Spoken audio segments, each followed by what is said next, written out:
Well, thank you for this extraordinary opportunity and for the kind introduction. I particularly want to extend a warm welcome to our international delegates who have traveled a long way to be here. Now, I've got to tell you, when I was first invited, I wasn't sure I was going to make it. I don't know how close you follow American politics, but thanks to 8 Republicans and every single Democrat, I have a little more time on my hands right now.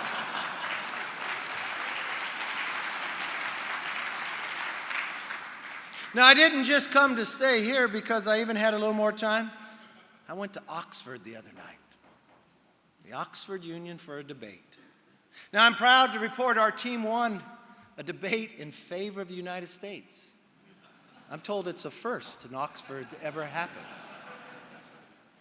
So I guess I'm a pretty good speaker sometimes.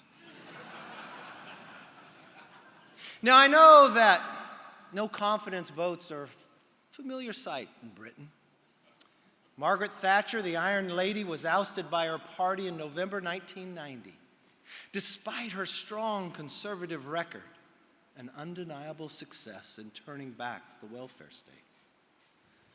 Even Winston Churchill was ousted as prime minister, and he had just won World War II and literally saved the free world.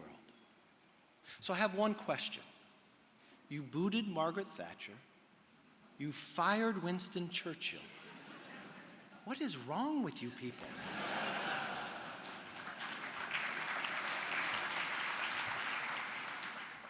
Now, I'm here today for one reason. Freedom matters. To defend freedom, to promote liberty, to celebrate personal responsibility, and to fight for a better tomorrow. These are fundamental conservative goals. It means protecting and preserving our way of life. And especially in the West, it means an ironclad commitment to equality under the law, genuine opportunity for every individual in every community, and respect for the hardworking family. These values have been, are, and will always be the foundation of our decency, our civility, and our prosperity. And as someone who has worked in Washington for 2 decades, I can tell you this with clarity and conviction. Government isn't the answer. Government is the problem.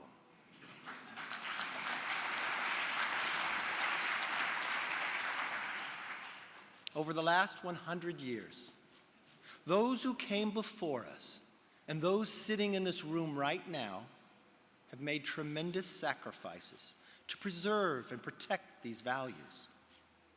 But too many in the West who enjoy the fruits of our civilization are disconnected from the principles and priorities that sustain it.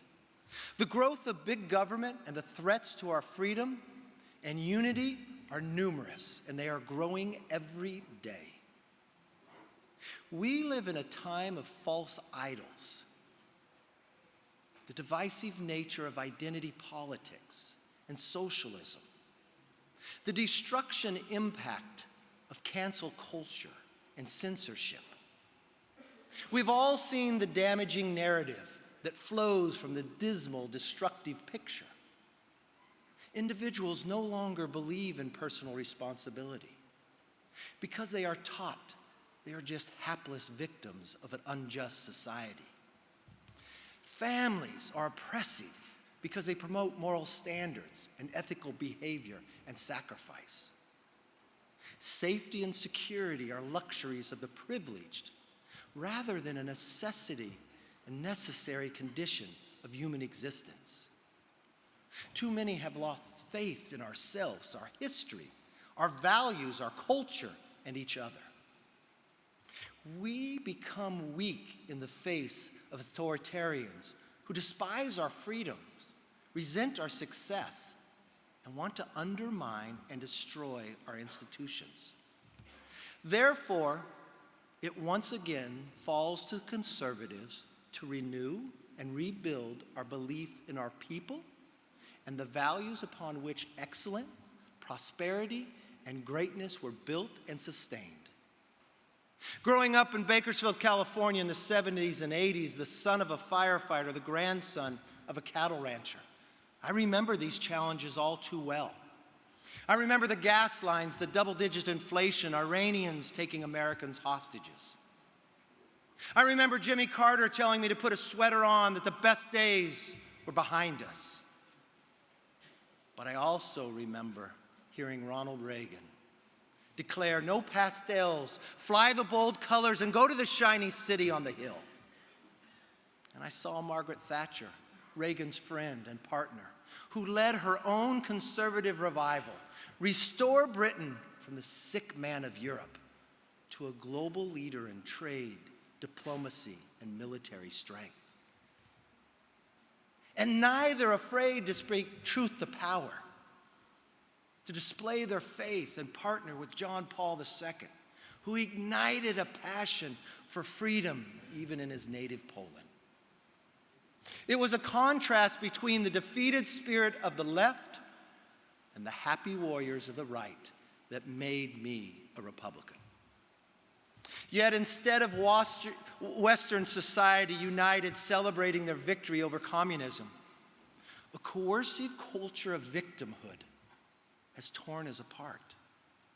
To see the consequences no further than the throngs of people in America and Europe's cities who, in the name of fighting oppression, are literally celebrating Hamas's horrors in Israel. And externally, while the Soviet Union may be gone, a new axis of evil, Communist China, Putin's Russia, Iran, and North Korea, is looking to exploit our divisions. Their means may differ: illegal invasions, economic coercion, terrorism, threats of nuclear war. But they are all aimed at undermining the security and prosperity of the free world. I know many of you are as worried as I am about these challenges. They are serious. But my message is simple. We can and must overcome them, because that's who we are, and that's what we do. It's up to us to write a better story of abundance and opportunity, not scarcity and decline. Now, we have been here before. Conservatives of the free world must follow the example of Reagan and Thatcher and join together to restore peace and freedom once again. That's why we need ARC. It won't be easy. But as those great leaders understood, surrender is not an option. And there is no alternative to the Western civilization. Only our conservative tradition, you could applaud that, that's all right.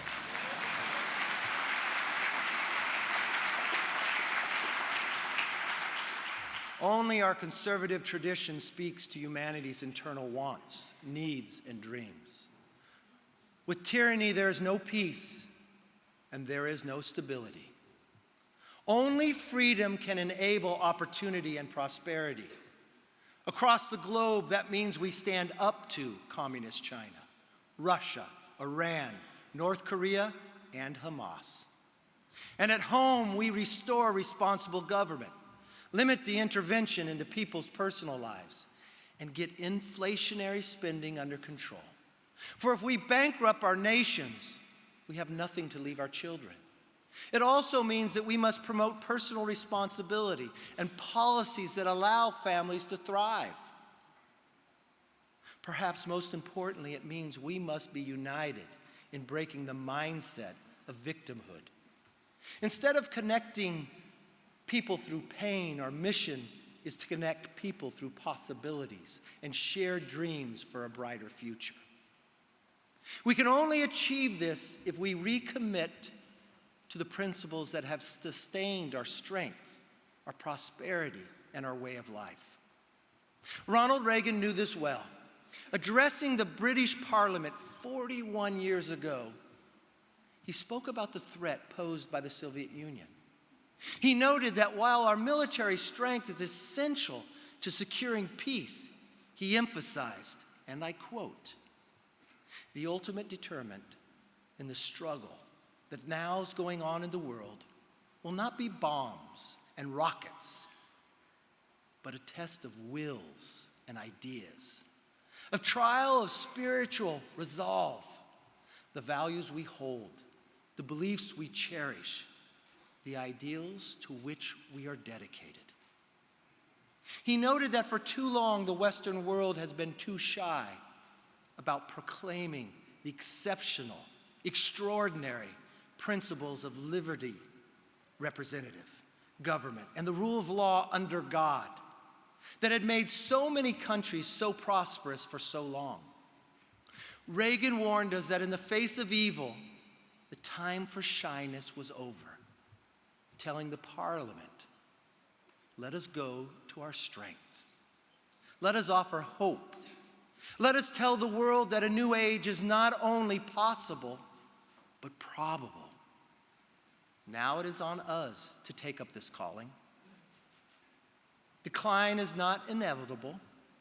ARC offers a compelling, hope-filled vision for the future.